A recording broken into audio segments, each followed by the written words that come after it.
बच्चों आज हम सॉलिड स्टेट का क्वेश्चन लेके आए जो एनसीईआरटी से है। ये क्वेश्चन आईटी के लिए, नीट के लिए और बोर्ड के लिए सभी के लिए इम्पोर्टेंट है। इवन कि इसमें कई क्वेश्चन नीट में, आईटी में डायरेक्ट बहुत पूछ भी चुका है। तो ये एनसीईआरटी का क्वेश्चन हम बताने जा रहे हैं, तो आप लोगों के लिए बहुत इंपॉर्टेंट है, क्योंकि अभी करंट में बोर्ड का सभी बच्चों का एग्जाम है, तो वो भी स्पेशली देख सकते हैं। ये डायरेक्ट एनसीईआरटी का क्वेश्चन है। तो देखिए सॉलिड स्टेट में एनसीईआरटी का ये कौन सा क्वेश्चन है जो इतना इंपॉर्टेंट है। तो क्वेश्चन है, analysis shows that nickel oxide has the formula nickel 0.98 और ऑक्सीजन 1.1। या एनसीईआरटी में 1.0 दिया हुआ है, हम 1.0 ही लेके बनाएंगे। What fraction of nickel exists as nickel 2 plus ion and nickel 3 plus ion? उसका एक सॉलिड है, निकेल ऑक्साइड का सॉलिड है। देखिए मान लेते हैं कोई सॉलिड जो बना होता है, इस तरह से बना होता है, एक एक आयन मिलके इस तरह से सॉलिड बनता है। अब इसमें निकेल प्लस आयन भी है निकेल में, और निकेल 3 प्लस आयन भी है, जबकि माइनस आयन में ऑक्साइड आयन है। तो nickel 2 plus ion, nickel 3 plus ion, oxide ion, इस तरह से मिल के क्या बना हुआ है, सॉलिड बना हुआ है। तो ये सॉलिड जो है, हाँ, कितना निकेल 2 प्लस आयन इसमें है, कितना निकेल 3 प्लस आयन है, यही आपको इसमें बताना है फ्रैक्शन में कि निकेल 2 प्लस आयन और निकेल 3 प्लस आयन का फ्रैक्शन कितना है।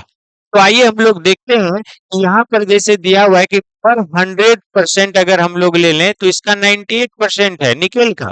हाँ, इसमें निकेल 2 प्लस आयन कितना और निकेल 3 प्लस आयन कितना, यही हमको निकालना है। तो कैसे हम लोग सॉल्यूशन इसका देखेंगे, तो यहाँ पर देखेंगे एक सॉलिड है, सॉलिड में पर 100 ऑक्साइड आयन में निकेल मात्र कितना है, 98। और आपको बता दें निकेल टोटल पॉजिटिव आयन को रिप्रेजेंट कर रहा है और oxide ion total negative ion को। तो इस प्रकार से हम लोग निकालेंगे यहाँ कि इन 100 oxide ion, in 100 oxide ion 98 nickel ion is present. 100 oxide ion में निकेल का कितना है, 98 है। 100 ऑक्साइड आयन में निकेल आयन कितना है, 98। तो हम लोग इसमें मानेंगे लेट निकेल 2 प्लस आयन जो है वो x है, तो निकेल 3 प्लस आयन यहाँ पर कितना हो जाएगा, 98 माइनस x। क्लियर है। तो यहाँ पर हम लोग देखेंगे कि ये निकेल 2 प्लस आयन x है, nickel 3 plus ion 98 minus x, क्योंकि टोटल निकेल आयन जो है वो 98 है। ऑक्साइड आयन जो है यहाँ वो हम लोग कितना ले लेंगे, 100 पर 100 ऑक्साइड आयन में ये निकेल कितना है, 98 ओवरऑल। निकेल 2 प्लस आयन को x और निकेल 3 प्लस आयन को इतना मान लिए। या अब हम लोग देखेंगे आगे, यहाँ पर पॉजिटिव आयन अगर देखें जो निकेल से बनता है, तो टोटल पॉजिटिव आयन यहाँ पर कितना हो जाएगा, total positive ion on nickel, nickel पे टोटल पॉजिटिव आयन होगा, तो यहाँ पर कितना हो जाएगा, x, x पे जो है 2 प्लस आयन है, तो x इंटू 2 कर दें प्लस 98 माइनस x, और इस पे कितना है, इंटू 3। ये टोटल पॉजिटिव आयन है, इसको हम लोग सॉल्व कर ले तो ये 2x प्लस 294 माइनस 3x के बराबर हो जाएगा टोटल पॉजिटिव आयन। अब इसमें टोटल निगेटिव आयन देखते हैं, जो ऑक्साइड आयन है, total negative ion on oxide ion. Oxide ion पे टोटल निगेटिव आयन कितना हो जाएगा, तो 100 ऑक्साइड आयन हम लोग मान रहे हैं, और इंटू 2, एक ऑक्साइड पे 2 चार्ज होगा, तो ये हो जाएगा 200। इलेक्ट्रिकल न्यूट्रलिटी के आधार पे देखें, इलेक्ट्रिकल न्यूट्रलिटी मतलब एक अगर इलेक्ट्रिकल न्यूट्रल सॉलिड है, तो जितना पॉजिटिव चार्ज उसमें होगा उतना ही निगेटिव चार्ज। तो यहाँ पर इलेक्ट्रिकल न्यूट्रलिटी तो होगा, सॉलिड है तो टोटल पॉजिटिव चार्ज इसमें कितना है, 2x प्लस 294 माइनस 3x, ये टोटल पॉजिटिव चार्ज है। टोटल कितना है, positive charge. Total negative charge इसमें कितना होगा, यहाँ पर इसको बराबर हटा देते हैं, इलेक्ट्रिकल न्यूट्रलिटी। तो टोटल पॉजिटिव चार्ज इतना है, अब टोटल निगेटिव चार्ज कितना हो जाएगा, तो 200। जिसको अगर आप सॉल्व करते हैं तो ये x बराबर कितना आ जाएगा, 94। तो ये आ गया आपका nickel 2 plus ion. Nickel 2 plus ion कितना आ गया, 94। अब इसका हम लोग फ्रैक्शन अगर निकालें, हाँ तो फ्रैक्शन कैसे निकालेंगे, निकेल 2 प्लस आयन का फ्रैक्शन,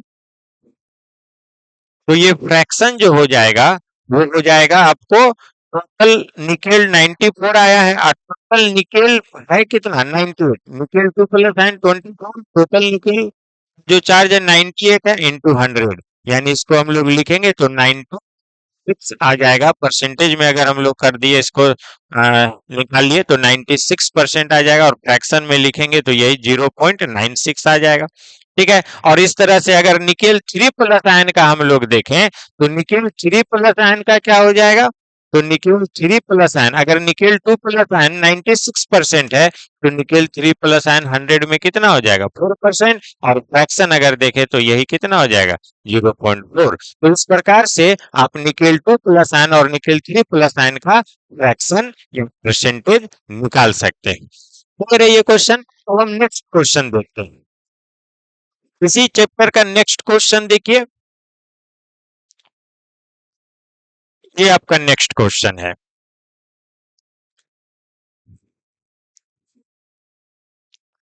तो देखिए इसमें कहता है if NaCl is doped with 10 to the power minus 3 mole percent of strontium chloride, what is the concentration of cation vacancy. तो एक सॉलिड है जो NaCl से मिलके बना हुआ है। ध्यान दीजिएगा क्वेश्चन में, पहले हम आगे चलेंगे इसके पहले आप ये जानिए कि एक सॉलिड है जो NaCl से मिलके बना हुआ है। इस तरह से एक Na है और एक Cl है, इस तरह से बना हुआ है Na plus ion Cl minus ion, Cl minus ion Na plus ion, इस प्रकार से बना हुआ है। अब इसमें कहता है, हाँ इस तरह से और है, इसमें SrCl2 का स्टोंटियम क्लोराइड का डोपिंग हो रहा है। स्टोंटियम क्लोराइड का अगर डोपिंग होता है तो आप यहाँ पर देखें पर स्टोंटियम, यानी एक स्टोंटियम अगर यहाँ पर आता है तो स्टोंटियम पे चार्ज कितना है 2 प्लस आयन, तो ये चार्ज को बैलेंस करने के लिए सोडियम आयन को ये क्या कर देगा, रिप्लेस कर देगा। सोडियम आयन को यहाँ पर एक सोडियम आयन को वेकेंट कर देगा, एक स्टोंटियम आयन एक सोडियम आयन को क्या कर देगा, वेकेंट कर देगा। और यही इसमें कह रहा है कि अगर, हाँ, 10 to the power minus 3 mole percentage, यानी 100 मोल में अगर स्टोंटियम क्लोराइड इतना डोपिंग किया जा रहा है, इसमें मतलब मिलाया जा रहा है, तो आपको बताना है कि केटायन वैकेंसी का कंसंट्रेशन कितना होगा। तो पर स्टोंटियम आयन पर एक केटायन का वैकेंसी हो जा रहा है, यानी एक स्टोंटियम आयन अगर इसमें इंट्रोड्यूस होता है तो एक सोडियम आयन चला जाएगा, क्योंकि इस पे +2 चार्ज है और पर सोडियम पे +1 चार्ज है, तो चार्ज को बैलेंस करेगा। एक स्टोंटियम 2 प्लस आयन अगर इसमें आता है, मिक्स होता है, हाँ, तो एक सोडियम आयन चला जाता है। यानी फाइनली हम लोग देखेंगे यहाँ पर कि स्टोंटियम आयन जो है, पर स्टोंटियम आयन जो है, हाँ, वो पर केटायन वैकेंसी को इंट्रोड्यूस करता है, यानी 1 पर strontium ion 1 cation vacancy introduce, 1 cation vacancy क्या कर जाएगा, इंट्रोड्यूस कर जाएगा।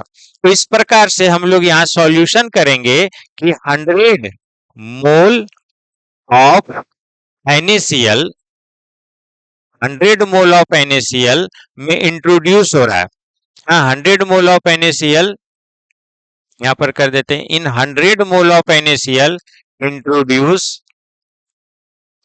10 to the power mole strontium chloride, strontium chloride, यानी 100 मोल NaCl में कितना स्टोंटियम क्लोराइड इंट्रोड्यूस हो रहा है, तो 10 टू द पावर-3। इसलिए अगर 1 मोल ऑफ NaCl की बात की जाए तो 1 मोल ऑफ NaCl में कितना इंट्रोड्यूस हो जाएगा, तो हम लोग लिखेंगे इसको 10 to the power by 100 स्टोंटियम chloride, इतना इंट्रोड्यूस हो जा रहा है। तो इसी को अगर हम लोग सॉल्व करेंगे 10 to the power by 10 to the power 2 तो फिर जाएगा, तो 10 टू द पावर-3 प्लस यहाँ पर कितना हो जाएगा 10 टू द पावर-2, यानी ओवरऑल 10 टू द पावर-5 स्टोंटियम क्लोराइड हो जाएगा। 10⁻⁵ स्टोंटियम क्लोराइड। हाँ, तो इतना स्टोंटियम क्लोराइड जो है 1 मोल NaCl में इंट्रोड्यूस कर रहा है। और हाँ, हम लोग जैसे यहाँ पर देखें पर स्टोंटियम क्लोराइड 1 केटायन वैकेंसी आ जा रहा है, तो इसमें पर मोल कितना हो जाएगा, यानी पर मोल केटायन इंट्रोड्यूस, पर मोल केटायन इंट्रोड्यूस पर मोल। तो आपको बता दें 1 मोल में कितना होता है, 6.022 इंटू 10⁻23। पर मोल में कितना हो जाएगा, हम लोग देखेंगे पर मोल में कितना हो जाएगा, तो 10⁻⁵ इंटू 6.022 इंटू 10⁻23, यानी अब इसको सॉल्व करेंगे तो 6.022 इंटू 10⁻23 में -5 जाएगा, तो ये बचेगा कितना, 18। यानी इतना स्टोंटियम क्लोराइड से आयन क्या हो जाएगा, इंट्रोड्यूस हो जाएगा, यानी इतना केटायन स्टोंटियम क्लोराइड से हाँ इंट्रोड्यूस होगा। तो इतना केटायन इंट्रोड्यूस होगा, और इसी को हम लोग लिखेंगे आंसर कि 6.022, कितना आंसर आ गया, 6.022 इंटू 10⁻10 केटायन इंट्रोड्यूस। यानी फिर से हम एक बार इसका इवोल्यूशन करें तो हम आपको बताएं कि 10⁻³ मोल स्टोंटियम क्लोराइड को इंट्रोड्यूस करा दें अगर 100 मोल NaCl में, तो इतना केटायन वैकेंसी इसमें बन जाएगा। इस प्रकार से ये भी क्वेश्चन बहुत इंपॉर्टेंट है। एक और क्वेश्चन देखेंगे इसी का, और वो इसी चैप्टर का यानी सॉलिड स्टेट का। तो देखिए ये क्वेश्चन आपका है, तो ये लास्ट क्वेश्चन हम लोग अभी देखेंगे। तो इसमें देखिए क्या कहता है, if the radius of an octahedral voids smaller, radius of the atoms in the closed packing is capital R, then the relation between small r and capital R is, relation बन रहा है, निकालिए स्मॉल आर और capital R के बीच का। क्या है, wides जो होते हैं वो ये इस तरह के स्फेयर से या आइटम से मिलके बना होता है। हाँ, तो ये चार तो इस तरह से हम लोग को दिखता है, एक इसके ऊपर होता है, एक इसके नीचे, और यहाँ पर जो है वो ऑक्टाहेड्रल वाइड्स हम लोग को दिखता है। और ऑक्टाहेड्रल वाइड्स में हम लोग को इस प्रकार से हम लोग लेते हैं, ये ऑक्टाहेड्रल वाइड्स। यहाँ पर जो आपका इस प्रकार से ये बनता है, इसको हम लोग ए मान लेते हैं, इसको बी मान लें, इसको सी और इसको डी। यहाँ देखते दिखेगा आप लोगों को या नहीं दिखेगा, तो ये हो जाएगा ए, ये हो जाएगा बी, ये हो जाएगा सी और ये हो जाएगा डी। ठीक है, अब ये जो वाइट्स है यही ऑक्टाहेड्रल वाइट्स है। अब ऑक्टाहेड्रल वाइट्स का ये आर है और ये भी क्या है आर, यानी ओवर और ऑफ 2r बोल सकते हैं। तो ये ऑक्टाहेड्रल वाइट्स का जो रेडियस है ये स्मॉल आर है, और कैपिटल ये जो रेडियस है ये सॉरी ये जो आपका क्या है एटम है या स्फीयर है, इसका रेडियस आर है, ये आर है। और ये इसको हम लोग एज लेंथ बोलेंगे सॉलिड का, तो इस एज लेंथ का जो डिस्टेंस हो जाएगा वो स्मॉल ए हो जाएगा, इधर भी स्मॉल है इधर भी स्मॉल है, इस प्रकार से। तो यही देखिए कहता है कि आपको रेडियस हाँ ऑक्टाहेड्रल वाइड्स का और इसके थ्रू जो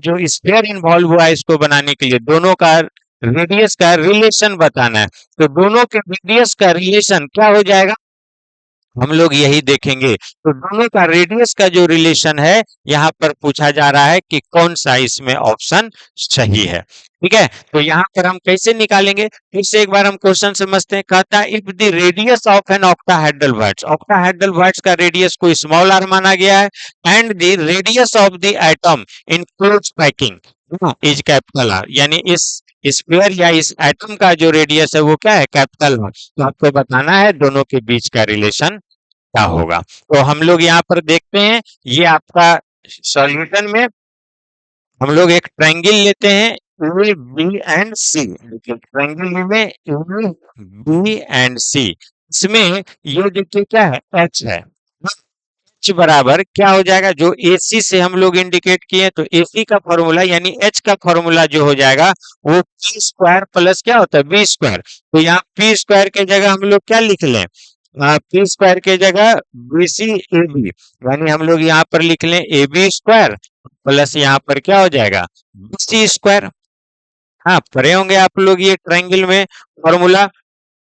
अब यहाँ पर देखें AC बराबर ही आपका क्या निकल जाता, तो AB का वैल्यू कितना लेंगे A, और यहाँ BC का भी वैल्यू जो हो जाएगा यही होगा A। इसको एज लेंथ बोलते हैं, ये सॉलिड का क्यूब का एज लेंथ होता है। तो यहाँ पर हम लोग A square plus A square यानी यहाँ पर कितना हो जाएगा, तो हम लोग लिखेंगे उसी को इंटू ए बाहर निकल जाएगा, ए स्क्वायर है। ये हो गया आपका AC। अब यहाँ पर देखिए AC बराबर ही अगर हम लोग लिखते हैं ओवरऑल ये AC का डिस्टेंस कितना हो जाएगा, ये R और R, दो स्मॉल r है और दो कैपिटल R है इसका रेडियस स्फीयर का। तो यहाँ पर क्या लिखेंगे 2R प्लस 2R, इसके बराबर ही AC है ना। AC, अब AC के बराबर हम लोग क्या लिखें, रूट टू ए, यहाँ पर हम लोग वैल्यू पुट कर दें, रूट टू ए बराबर 2R प्लस 2R। अब ए कितना है, तो ये देखिए ये भी R है ये भी R है, ये A, यानी ये कितना है 2R के बराबर। तो यहाँ टू इंटू ये बराबर क्या लिख दें 2R बराबर 2R प्लस 2R। अब हम लोग 2R से डिवाइड दे देते हैं, यहाँ पर लिख लें इस बराबर हम लोग क्या पुट किए हैं 2R डिवाइडेड बाय